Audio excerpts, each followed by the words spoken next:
Hi, I'm Russell from Habitation Campers, and in this video I'm going to do a walk around with you and show you exactly how everything works on the outside and on the inside as well.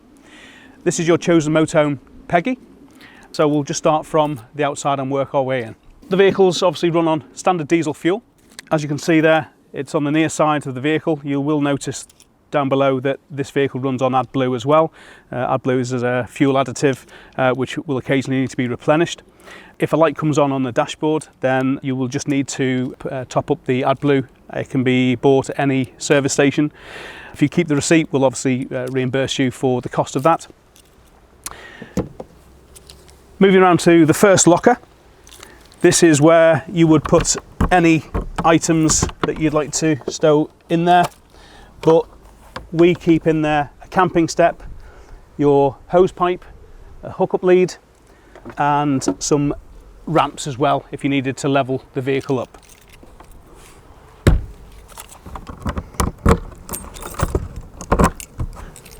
The driver and passenger door will lock with the remote key. There is a button inside as well if you need to lock from the inside before you go to bed, but a simple press of the button as usual will lock the driver and passenger door. The habitation door is separate, so you'll need to do that manually, and that's quite easily done by pushing that up. Just to be aware, if the vehicle keys are inside the motorhome and no one else is, and someone has flicked that up and then you close that over, you will lock the keys inside the motorhome. So just be aware, maybe keep the keys on you all the time just in case that happens. Nothing to worry about here. This is just the vents for the fridge, and this is your gas locker as well. So there are two 6 kilogram gas bottles. One of them will have gas in it when you collect the motorhome. The second one will be full. If you need to swap over the gas bottles while you're away on your trip, then you'll see in here that there is a spanner in order to change the gas hose. A quick note is, it is clockwise to untighten and anti-clockwise to tighten, so it's the opposite way than what you would think. All you do is you put the hose onto the new gas bottle, making sure that the gas valve is off on the old one, and then once that's tightened and secure, you can open the gas valve and that will release the gas back into the motorhome. So coming round the off side of the vehicle, you'll see clearly labelled there the water. Now that is the clean water, so that's your washing up water for your dishes, for showers and bathroom and toilet flush as well. Quite simply, you put the key in, it's a quarter turn, you pull that off, and then you can get the hose pipe supplied, feed it in there, turn the tap on, and then you just wait. You'll know when it's full because it will come out of the actual hole itself, but it will actually overflow and you'll hear it coming out from underneath the motorhome. That's when you know that you've filled up the clean water tank. Down the bottom here, this is a flue, so that will get hot if you're using the heating or the hot water. And to empty the wastewater, you twist this to open, like so. This is the bit that everyone doesn't like, but has to be done.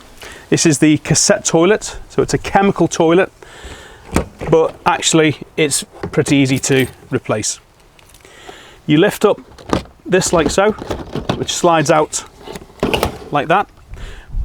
A quick note, if for any reason this seems to be jammed, there is a reason for that. There's a trapdoor inside the motorhome, inside the toilet, which if it's open, this won't come out. So you'd need to go back inside the motorhome, close the trapdoor over, and then this will slide out quite easily. I will show you that later on when we get inside the motorhome. So once this comes out, it's quite easy to replace. You'll pull that open like so, twist off the cap, and on every campsite there is a receptacle that you can actually empty the chemical waste. I wouldn't advise doing it anywhere else, but it can be put down any normal toilet as well. You push that button there, and then you just tip the waste away. It's worth doing a quick rinse as well before you replenish the blue chemical, which I'll get onto later. You'll open that like so, fill it half full, close over, a quick shake, one more empty, and then the last time you go into there, you'll put a bit of a cap full of blue chemical in, about half a pint of water, close it over again, a quick shake and you're good to go.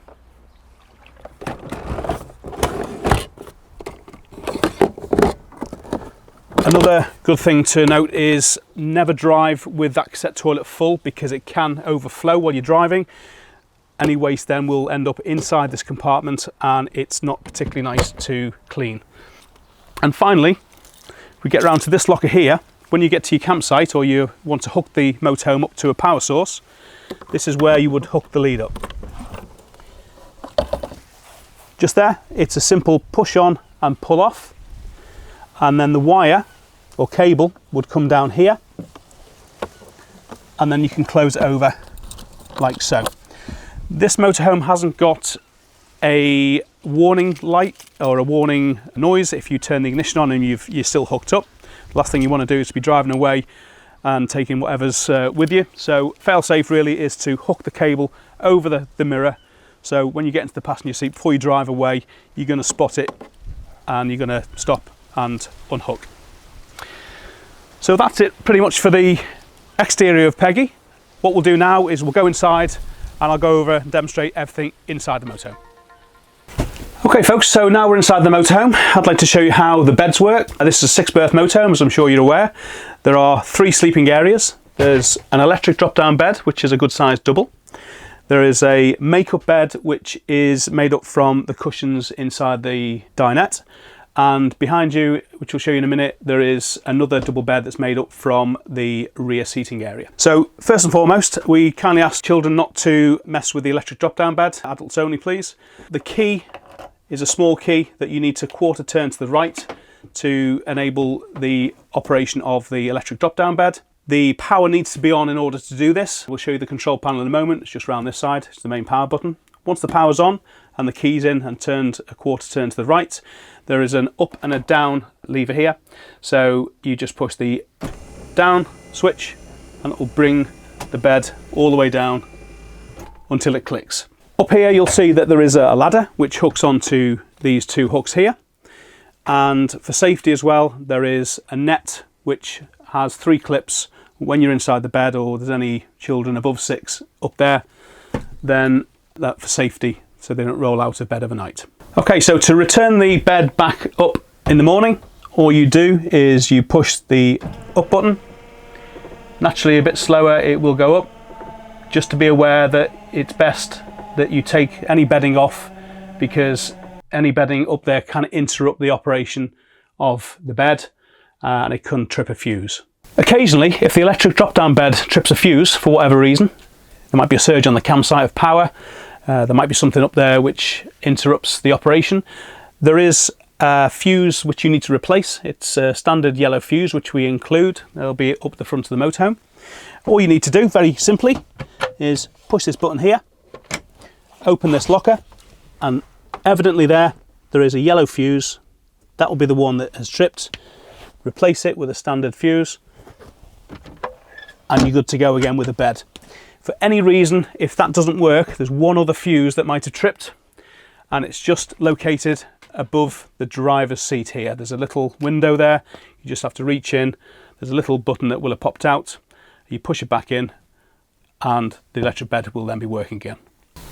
Okay, so now we're going to show you how to set up the second bed in the dinette. The second bed is made up from the cushions for the couches and a couple of infill cushions as well. The table doubles as a bed base. So what I'll do now is I'll show you how to remove the table for the bed base. There's a quick way of doing that. Underneath the table there are a couple of latches that you've got to pull towards you. You lift it up ever so slightly and just pull the bed off like so. What you'll do then is you will pull this lever down, which brings the table leg down into that position. Now what we'll do is we'll show you how to set the bed up. Okay, so as you can see, I've put the tabletop in its position. It, as I say, doubles as a bed base as well as a table. But once that's in, what we'll have to do is we'll have to bring out the bed base from this couch here and use these 2 infill cushions as the inserts. Right, now the infill cushion's in place, what we need to do, we need to lift up this bed base here, push all the way across, and then you're going to utilise this cushion and this cushion here. You just pull them across like so. That one goes in there, and as you can see, there is a bit of a gap. This infill piece wedges down in there, which will stop these cushions moving around when you're in bed.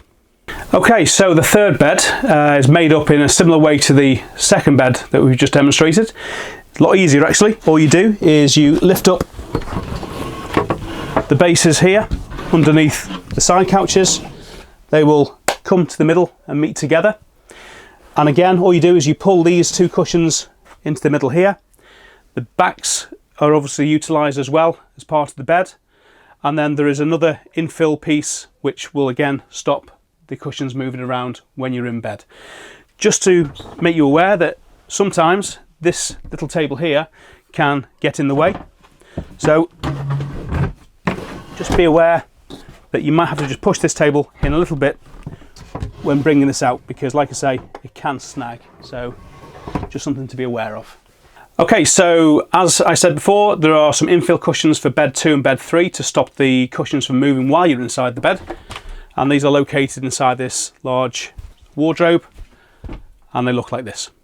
Okay, so now I'm going to show you how to operate the fridge. The fridge is a 3-way fridge, which means it can be run off electricity, as in when you're hooked up. Secondly, if you're driving and on the move, the engine battery will run the fridge. And thirdly, when you're wild camping, the fridge can run off gas as well. So first of all, when you get to your campsite, you obviously have it on electric hookup. The fridge will automatically be on. Secondly, when you leave your campsite and you're on the move, you need to have it selected engine battery. That will keep the fridge cold while you're on the move. And for example, if you're wild camping or you stop on your journey somewhere and you want to keep the fridge cold, there is a way of keeping the fridge cold. You twist it over to gas, but then you have to ignite the fridge to run off gas. This is how you do it. You push this button in and release the gas. You then press the ignition. You will hear a click, click, click, click, click, and you'll hear the gas release. Hold it for a couple of seconds, let go, and this little marker here will be in the green area, and that is how you know that the fridge is on. Okay, moving on to the cooker and hob now. Obviously it's gas, so much the same as your house. To ignite the burners, you have to push in to release the gas. You twist, and then you push the ignition button here. As you can see, the hob lights. Please just be aware that the hob is cold before lowering the lid. Onto the grill and oven now, in much the same way as the hob. The gas is released by these levers here. This one is for the grill, this one is for the oven. And again, twist it round to release the gas while holding in, and push this button here to ignite. Okay, just to be aware that the power needs to be on in order for the ignition to work. As you can see, the power's off at the moment, nothing is happening. And round here, you need to turn on the power like so, then the ignition will work. So before using the toilet, please ensure that the lever for the trap door in the toilet is pulled all the way across. After you've used the toilet and you've flushed like so, push the trapdoor back over again. That's good for next time. If you remember early on in the video when we were having a look at the cassette toilet outside, if it's stuck and it won't come out, there's a reason for that, and that's because the trapdoor has been left open inside the toilet. All you've got to do, close the trapdoor back over again, go back outside, reattempt to remove the cassette toilet, and that'll be fine. Okay, so now I'm going to demonstrate how the windows open. All you do is you lift up these levers like so. The window will push open. To keep the window open, you need to just tighten these switches here. The window then will stay open. Just be careful when you're closing the window that you release the stays like so. The window can then close the latches over, but remember to tighten these back up again because they can fall off. Okay, so now I'm going to demonstrate the fly screens and the blinds, and all windows and skylights have fly screens and blinds. Be careful, they are spring loaded, so once they come down they can be fixed like so.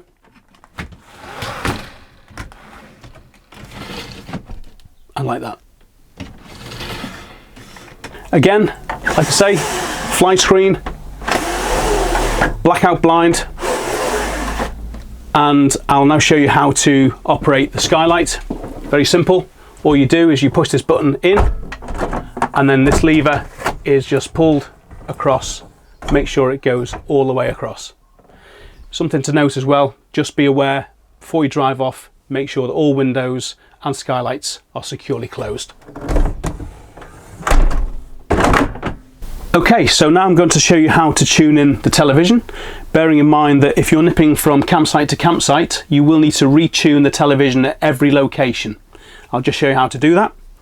You turn the television on, you would then press the menu button, you then press down to auto tuning, then OK, and then you just need to press OK a second time.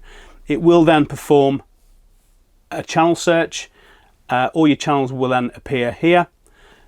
Once it's got to 100%, you just need to press OK a third time, and then all your TV stations will be there. Cool. Okay, so once you've got the TV tuned in, you might find that you need to adjust the aerial on the roof to give yourself a better signal. All you do is you would undo this thread here. It will drop down to roughly here. At that point you can then raise and lower the aerial outside, and you can also twist as well. A good thing to do is to have a look at everyone else's aerial and which way it's located and pointing, and get your aerial pointing in the same direction. Remember to lower the aerial before you move off, just to be on the safe side, and always tighten the thread back up. Okay, so in the motorhome you have got some USB charging ports for your mobile phone or tablet.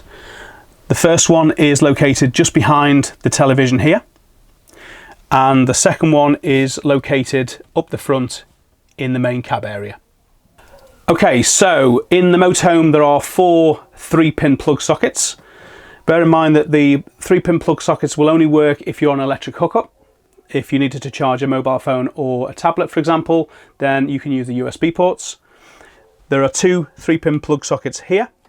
There is one down the bottom near the floor there, and by the top locker, by the electric drop-down bed, there's also another one there, which is ideal for people who are sleeping in the electric drop-down bed. Okay, so there are a multitude of lockers in the motorhome. The way that you open the lockers is you push a little button down here and simply pull. They will lock back into place.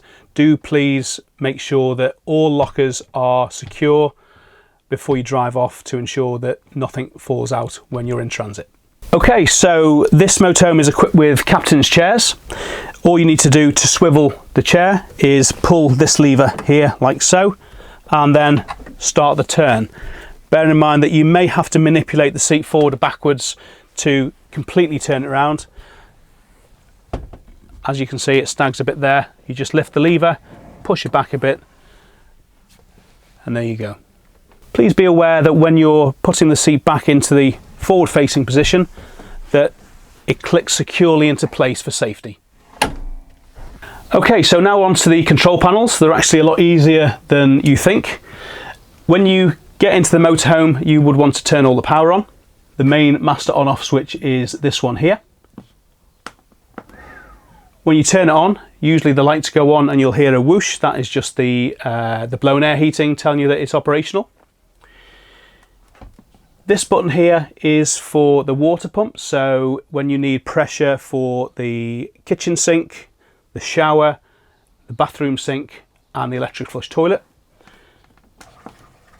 So, like so. This button here is the master on-off switch for the lights, but when the lights are turned on, you can manipulate each area accordingly. And this is the exterior awning light, which is ideal to have on if you're in a remote location where there's no lighting. You can see your way back to the van in the evening. Okay, so now on to the heating and hot water system. The heating and hot water system will work on either electricity or gas, depending on how you are on a campsite. The water heating system is operated by this button here, and the heating system is the lower button here. So for example, if you're on an electric hookup, then you need to select electric hookup like so. If you're wild camping, then you would need to use the gas, and then you would have the gas flame activated. The same principle with the heating system as well. Wild camping or electric hookup. These buttons here, the plus and the minus, are for the thermostat, so you can get the temperatures right. Something to note as well, as you can see, a little flame has appeared there. I have got the gas turned off at the moment. So for example, if that does happen, there is a quick fix on that, making sure that the power is still on. To clear the lockout, there is a button located underneath each of the side couches at the rear. It's a red button. Just lift the couches up and you just push the button and that will reset the system. Okay, so this motorhome is equipped with fitted cab blinds. They can be a little bit delicate, so what we say to people is, could you please use the silver screens supplied, which are located underneath the couch at the back of the motorhome. There are some curtains here as well. If you want, you can sort of bring those round when you're getting ready for the evening. Okay, so as I said earlier on, the motorhome is equipped with a reverse camera, which is very, very handy. As soon as you put the vehicle into reverse, the reverse camera will be displayed like so.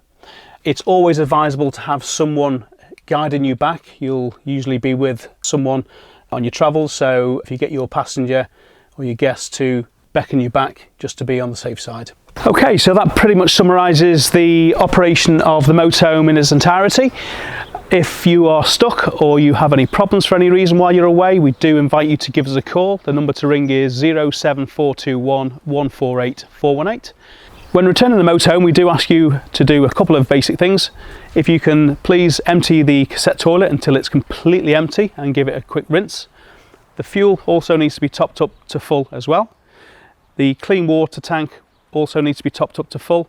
And finally, if you can drain down the wastewater, the grey water, that would be great. Thank you. Okay, so that concludes the demonstration. We hope that you have a great holiday. If you need us at any time, please call us day or night.